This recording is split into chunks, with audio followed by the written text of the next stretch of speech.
Hello, welcome to episode 4 of the Brad Davidson Show. I'm Brad Davidson, your host, and today we're going to start diving into strategy. The first few episodes I did were a lot of the misnomers, the things that I don't like about our industry, the misconceptions, the things that are misleading us as individuals to truly find our best self. So today, I have a special population of people that I work with that I'm really fond of. And why I'm fond of it is because it's a very tough population. And it's the population has been misled the most. That's why I want to start with them. And this is women who are experiencing menopause or post-menopause. To me, they are the fighters. They are the most aggressive ones. They're the ones wanting incredible answers for what's going on with their bodies, because once they hit that stage, and if you're there, you've been there, you know what I'm talking about, things change drastically. All of a sudden, all those things you were doing that used to work when you were younger completely backfire. What I hear a lot is, I just put 15 or 20 pounds on overnight right in my midsection, and I'm doing nothing different. What do I do? So I want to address that. Now, I came across having success with this population, in all honesty, by accident. I'd written my book, The Stark Naked 21-Day Metabolic Reset, and so many testimonies were coming in and just emails and messages on social media thanking me for the program because it worked so well for them. They were losing 12, 15 pounds in 3 weeks, and their energy came back, their hot flashes were going away. And in all honesty, I couldn't explain it at the time. When I wrote the book, I wasn't prepared for that. I wasn't focused on that. But all of a sudden I started seeing this and I'm like, wow. And then I met Dr. Jade Teta and got to know him really well. And actually, he'll be a guest on the show eventually one of these days, because we will do a real deep dive with him into this topic, because he's taught me so much about it. But I sat in on a course he did for doctors on the female metabolism. And as he was teaching the topic, I was shocked. All the reasons why the metabolic reset was working for this population just came out.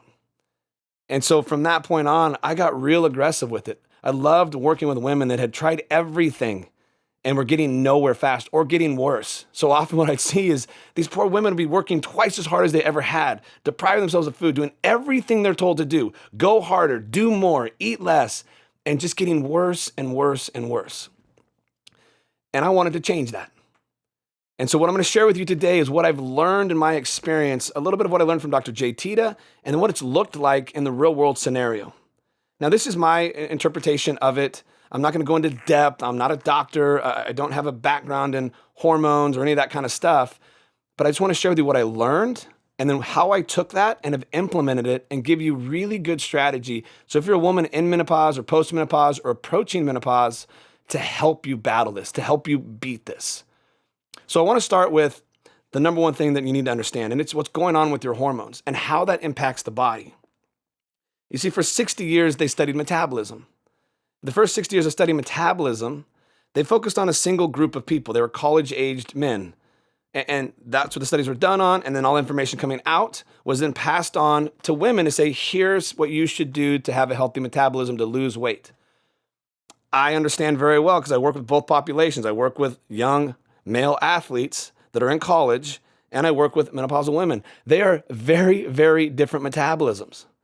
I think it was the mid-90s when they finally started to include women in these studies on the metabolism. It's why so much has gone wrong. Now, you take a college-age boy and you stress him with exercise, you deprive him a little bit, you actually upregulate stress hormone in him a bit. He has high testosterone levels, and what they found is high testosterone levels with elevated cortisol, you will take belly fat off. And so that's what all the strategies are, right? Remember we talked about the catabolic workouts in the last episode. So they take these high intense catabolic workouts, right? Lots of volume, super fast, very aggressive, high heart rates, lots of stress. You do that to a young man in his early 20s and he's going to get really good results from it. But you give that to a female who's, anywhere from, I've seen it as early as 35, 65 in that realm or above, you give them those types of workouts. If they're hitting that premenopause or the menopause or postmenopause, it's going to cause some problems. It is going to backfire, and here's why. When a woman hits menopause, what begins to happen is her estrogen and progesterone hormones start to elevate. Now, before this period of time, when a woman gets stressed out, right, her testosterone levels are kind of the same. Her estrogen and progesterone levels are high. So when stress levels go up, the estrogen and progesterone in a woman tell that to not have an impact. So you will not put belly fat on. But as a woman hits menopause, those hormones, progesterone and estrogen start to come down. As those come down, testosterone usually kind of stays the same. But if your stress hormones stay elevated, a woman now goes into a high-stressed, higher testosterone state compared to other hormones. Guess what happens? The exact opposite of these younger boys. Boom, belly fat will accumulate. And the hormones of progesterone and estrogen that used to negate it are gone. They can't. So if you're in menopause or post-menopause, the more stress you put on your metabolism, the more it's going to cause you to feel horrible and put on belly fat. We want to stop that. So the solutions to stop that are drastically different than what you're being told. These high intense workouts, these HIIT training workouts, the spins, the HIIT classes, the CrossFits, all those things, they're not made for you. They're actually damaging to you. Because what those classes do is they push you into that metabolic breakdown state. They're catabolic. They cause stress to elevate. Stress elevation causes the body to go into that catabolic state, that muscle breakdown state. So you start losing muscle mass, but because your hormones are off, you start putting on body fat as well. So now we have a state where it's easy to put on body fat with too much stress, and you start losing muscle mass. It's a double whammy. So we have to stop that. So if I'm being honest with you, when I'm working with a woman who's in this stage, I ask her to stop all the HIIT classes, all the spin classes, all the high intensity classes. Because to me, those are the devil. Those are damaging you. But they're playing into that mind game, right? Of you just got to go really hard. You're not working out hard enough. You got to do more. Oh my gosh, I've worked with so many of you now. I know you put the effort in. I know you're diligent. I know you're committed. But it's not your fault. Do you understand that? You're being given bad advice for where you're at in life. If you want to be successful in this realm, the major focus has to go on controlling that stress hormone. We have to get that under control. So everything that you do in your daily life, if it's driving stress up, it's hampering you, not helping you. So you have to put in a lot of strategies to bring these stress levels down. And stress impacts you the most. So you have to get the stress hormone under control, and you have to get insulin under control. Now, I still like to use carbohydrates with women at this stage, but we have to use them very strategically because remember, carbohydrates are a great tool to bring the stress hormones down. But we have to be careful because you're not as insulin sensitive. So if we give you too many or too often, it can cause problems as well. So here's how this should look. When it comes to working out, there are really good ways to work out in this stage, but you have to work out in ways that help push you into more of that anabolic state. Lifting weights is incredible for this. Okay? Lifting weights is great for this. And I specifically like to use a protocol called German body comp. I learned this from a gentleman named Charles Poliquin. I've had a number of mentors throughout my life have given me different variations of this. But what it's doing is it's training the muscle. So it's helping us put muscle mass on. But it's also generating lactic acid and kind of pushing it throughout the body. Not kind of, it is. It's pushing it throughout the body. For example, we would do a lower body exercise. So we would do like a squat and we would go 4 seconds down, 1 up, for anywhere from 8 to 15 reps. That is a style of working out that'll help us put muscle mass on. We would take a short break and then we'd go do a pull down, a back exercise. So we'd pull down fast, control it up for 3 or 4 seconds. Again, using the styles of training we know influence muscle mass gain. But by doing those slow controlled tempos, it's generating more of that lactic acid. And as we're shifting back and forth from the lower body to the upper body through these workouts, peripheral heart action is happening. It's pushing that lactic acid all over your body. And that is what triggers fat loss.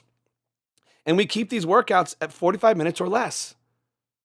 Because what we've found is if you start training past that 45-minute mark, what happens is your testosterone level starts to go down, your anabolic hormones start to go down, and guess what starts to take off? Stress hormones. So we want to train effectively, train hard, focus on muscle mass, and using good strategy to use that lactate to push it around to create that fat loss response without creating too much stress. What happens with this style of training is we're putting muscle mass on, we're taking body fat off, we're getting the two things that you need beneficially to you without causing a lot of havoc and a lot of damage. Now, what's funny is that so many of these programs out there that use this thing called EPOC, exercise post-oxygen consumption, they tell you work out really hard, you'll burn calories longer for a longer period of time when you're done. And that is true. But all the studies that were done on it in the beginning where it was used very effectively were used with weightlifting. What they found is when you put muscle mass under tension, you train your muscle. That's what creates the increase in metabolic burn, not getting your heart rate up super high. Remember getting your heart rate up super high? drives the stress hormone. We want to blunt that. Now, the next thing that's really important is we still got to train you aerobically as well. So I'll tell you that German body comp style training will also train you cardiovascularly. Okay, but we're focused mostly on maintaining or putting on muscle mass and getting fat loss off in a very safe manner. I like that to be done 2 or 3 times a week. We don't need a lot of it. You can't handle a lot of it. Then outside of that, I like a lot of slow aerobic type of stuff. To me, I think walking is the most beneficial thing. I think it's beneficial for everyone, but specifically this population. If you're in menopause or post-menopause, you should walk every single day. Because what we found with walking is it brings down the stress hormone and it makes you insulin sensitive, the 2 things you need. Oh, by the way, lifting weights, especially the way I just kind of shared with you, that makes you more insulin sensitive as well. And remember, stress hormones and insulin hormones are the 2 most important hormones we can control at this stage. So you should walk every day. Walking is the only thing we can do that improves both of those. That style of training I share with you is still going to increase stress hormones, just not as much as things like the high intensity aerobic style of classes or cardiovascular style classes like HIIT and spin and all that. It's still going to do it, but not as much. And it's going to have much more beneficial impact on your muscle mass. You go do those styles, when a younger woman goes and does those style of things, or if you haven't really exercised for a while and you go and you do that, you will lose weight faster in the beginning because they are catabolic style workouts. They're bringing down your body fat and they're also taking off your muscle mass. But that's only going to last so long, and then it's going to begin to backfire. For this population of menopause and post-menopause, in my opinion, it backfires right out the gate because it's messing up the hormones even more. And we can't have those anymore against us. We want to start shifting them for us. So I think you should walk every day. If you want to mix in a couple of bouts of lower intensity aerobic exercise that keep your heart rate 110 to 130 for 30 minutes to 45 minutes, maybe do that once or twice a week, that would be great as well. I love 2 to 3 of those weight workouts a week, 1 or 2 of the aerobic workouts a week, and walking every day. And then on top of that, the most important factor that I know is so hard to grasp because we're always told, go hard, do more, it's got to be intense.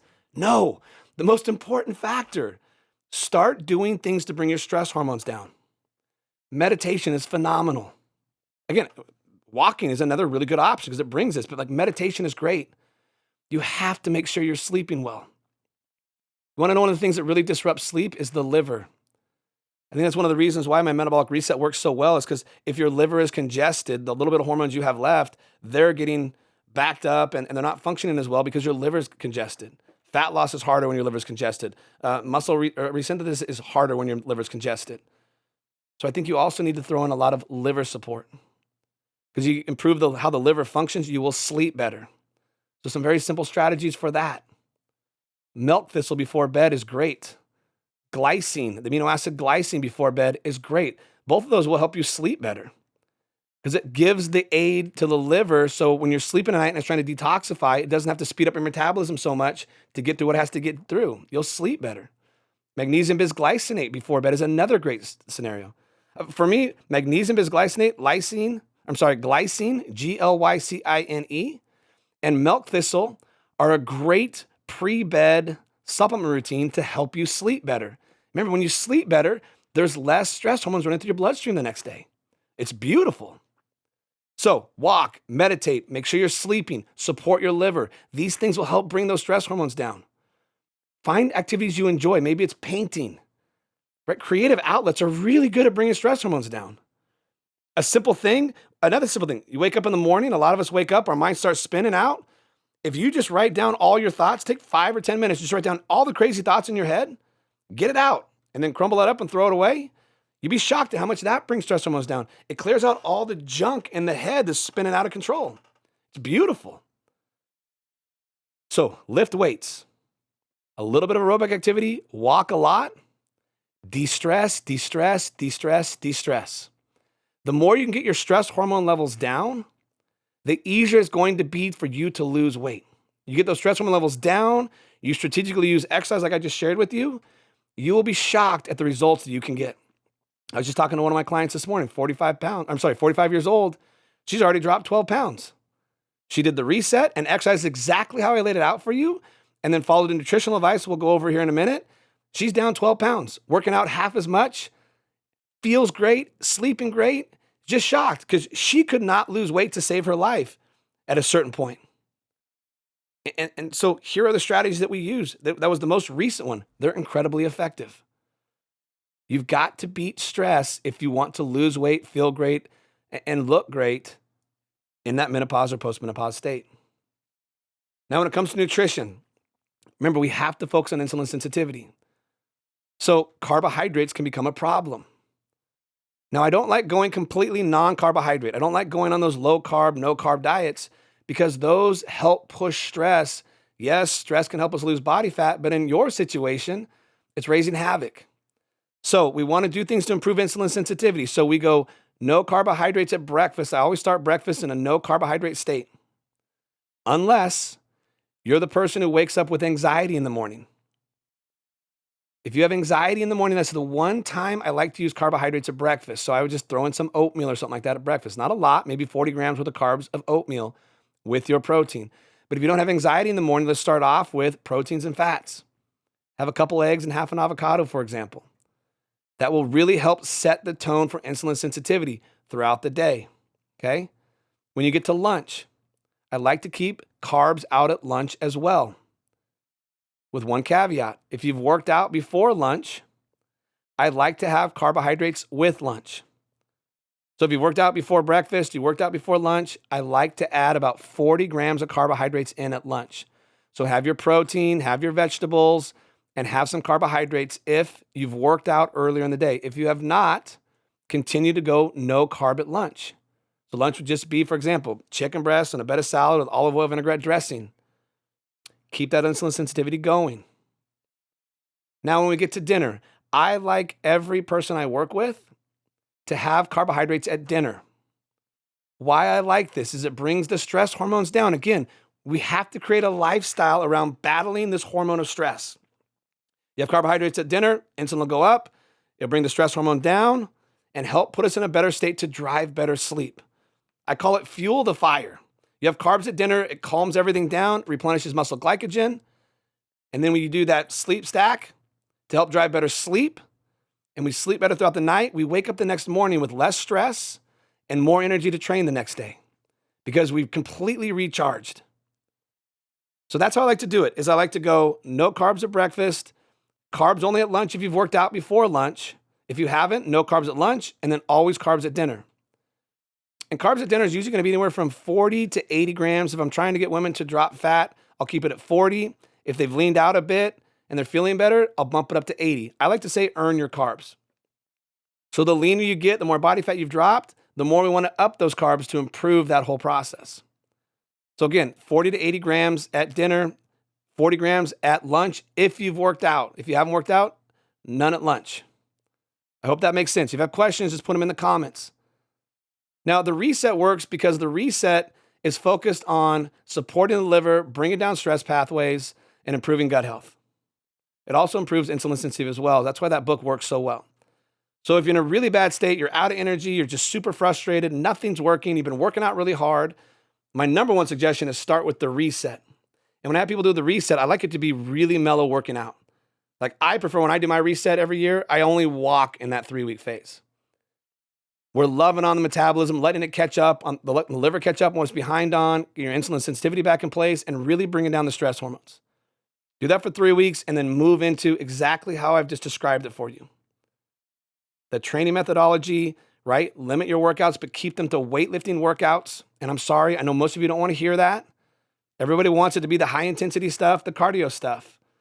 But I'm just not going to lie to you. That stuff does not work in this situation. That stuff only makes things worse. Now, what I have seen, if you get yourself in a good place and you're healthy and you're able to have more carbs at dinner, you can throw in one of those HIIT workouts a week and still get away with it.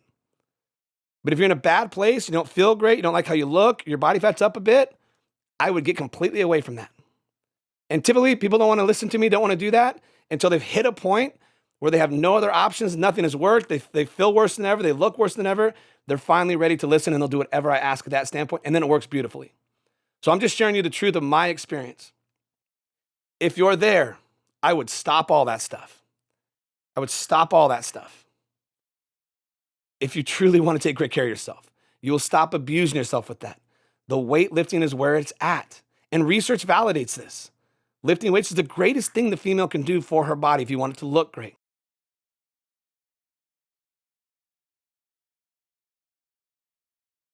to your longevity, your great health, and a great looking body.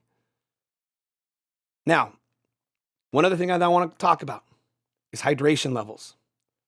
Most women are really good about drinking water. They'll drink enough water. But what they're not great about doing is making sure they're getting minerals in with that water so they're actually hydrating themselves. If you are just slamming a bunch of water and you are peeing all the time, that is a sign that you are just flushing out your system. You're not actually hydrating yourself. And here's the problem with this. When you are dehydrated, your stress hormones are up. So we got to stop that. So what I love for women to do is drink half your body weight in ounces of water a day. So take your body weight, divide it by 2. First glass of water in the morning, I like to include some minerals in it, specifically salt. There's a great doctor, Dr. DiNicolantonio, I believe it's his name. You can find him on Instagram. He is incredible at talking about salt and the power of salt.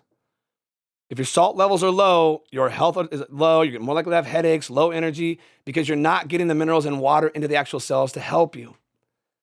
So I like to use something like LMNT, Liquid IV. I'm not the biggest fan of Liquid IV because it has sugar in it, but I'd rather you do that than nothing. My favorite is LMNT. There's another really good one called Abley out that I really like. It has brain nutraceuticals. It also has a little caffeine in it, so be ready for that. But it has all the minerals plus brain nutraceuticals to give you energy and drive. It's awesome, actually. It's one of my favorites. My 2 are LMNT or Abley. Those are the 2 that I like. So I start every day with that. And then you can drink your water the rest of the day because you're going to have the minerals in there. And don't be afraid to use things like Celtic sea salt, real salts. Put that stuff on your food. That's all those trace minerals.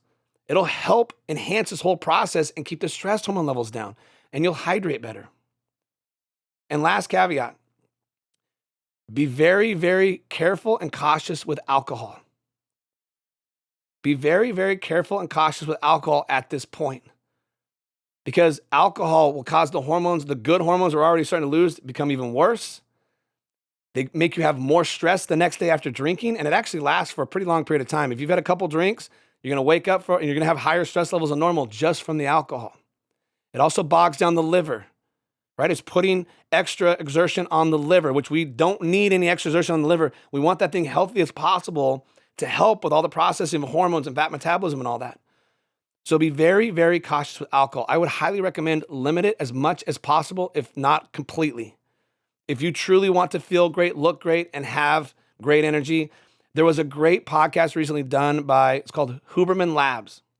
It's a 2-hour podcast all on alcohol and its effects. And what he has said is that the only way you can really get away with alcohol not having a big impact is to have 1 or 2 drinks, maybe every 3 to 4 weeks. If you're having more than that, it's going to have an impact on your metabolism. It's going to have an impact on your stress hormones, your sleep, all of that, which can make this even harder to get that body that you're looking